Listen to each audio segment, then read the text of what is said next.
پڑھیں، لیکن فرض بھی پھر 120 کی سپیڈ والے نہیں، فرض پھر اہل حدیث والے. ٹھیک ہے، میں آپ کو ایک مزے کی بات سناؤں. ہم G10 میں رہتے تھے نا، تو وہاں پہ ایک بابا جی تھے. تو وہ بابا جی ہے تو بریلوی تھے، لیکن اتنے سٹرانچ نہیں تھے. وہ کبھی کبھار اہل حدیث کی مسجد میں بھی نماز پڑھنے چلے جایا کرتے تھے. اب جو پوری زندگی بریلویوں کے پیچھے نماز پڑھے، وہ کبھی اہل حدیث کی مسجد میں چلا جائے تو اس کو تو لگے گا عشاء کی نماز صلاۃ و تسبیح پڑھ رہے ہیں، کیونکہ اہل حدیث تو بڑی اہتمام سے نماز پڑھتے ہیں. اور میں آپ کو بتاؤں، اہل حدیث جو نماز پڑھ رہے ہیں یہ بھی آخری درجہ ہے نماز کا، یہ بھی سنت نہیں ہے نماز اتنی تیزی سے پڑھنا. لیکن اگر آپ بریلویوں سے کمپیئر کریں، وہ کہتے ہیں نماز ختم ہی نہیں ہوتی. سر بخاری مسلم میں آتا ہے، انس ابن مالک کہتے ہیں کہ نبی علیہ السلام رکوع کے بعد اتنی دیر کھڑے ہوتے تھے کہ ہم سمجھتے کہ آپ سجدے میں جانا بھول گئے ہیں، اور دو سجدوں کے درمیان اتنی دیر بیٹھتے تھے کہ ہم سمجھتے تھے کہ آپ نے دوسرا سجدہ بھلا دیا اور آپ نے تشہد شروع کر دیا. اس طرح کی نماز کون پڑھ رہا ہے؟ بالکل قریب اگر کوئی پڑھ رہا ہے تو اہل حدیث.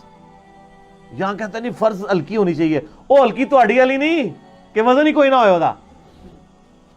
ایٹ لیسٹ 4 فرض جو ہے نا جی زور اثر کے 15 سے 20 منٹ کے کم از کم ہونے چاہیے، اور عشاء کی آدھے گھنٹے کی، اور فجر کی نماز کے 2 فرض جو ہیں آلموسٹ پونے گھنٹے کے. کیونکہ بخاری مسلم میں الفاظ ہیں، گپ اندھیرا ہوتا تھا، نماز شروع ہوتی تھی، اور جب سلام پھیرتے تھے تو خوب روشنی ہوئی ہوتی تھی.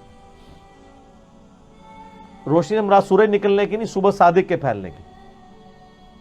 تو یہ نماز کون پڑھ رہا ہوتا ہے؟ تو یہ نماز تو وہ بابا جی جو تھے نا، وہ ایک دن اہل حدیث کی مسجد میں چلے گئے نماز پڑھنے کے لیے. تو وہ اگلے دن نا، تو ہم دوست بیٹھے ہوئے تھے، تو آ کے ہمیں بتاتے ہیں، ہم تو اس وقت کٹر بریلوی تھے. مجھے کہتے ہیں یار اہل حدیث نے اتنی لمبی نماز پڑھ دینا ہے کہ نماز پڑھنے تو بعد سلام پھیرنے تو بعد کنی دیر بیٹھے رہنے وہ تھک جاتے ہیں. وہ اس لیے بیٹھے رہتے ہیں کہ سنت اذکار کرتے ہیں. تو وہ بابا جی یہ سمجھے کہ ظاہر اتنی نماز تو بعد ہے، پھر کم از کم 10 منٹ بیٹھنا چاہیے. ظاہر ان بچاروں کو کیا پتا، انہوں نے تسبیح فاطمہ کرنی ہے، آیت الکرسی پڑھنی ہے، اللہ اللہ خیر صلاح. اہل حدیث جو وہ جو سنت اذکار گرین کارڈ والے کر رہے ہوتے ہیں، اتنے میں تو یہ 17 رکعتیں عشاء کی پڑھ کے چلے جاتے ہیں. تو کہتے ہیں اتنی لمبی نماز ہوتی تھی، سلام پھیر کے میں آپ دیکھیں کنی دیر بیچارے بیٹھے رہتے ہیں، تھک جاتے ہیں. تھکتے نہیں سر، وہ سنت اذکار کرتے تھے.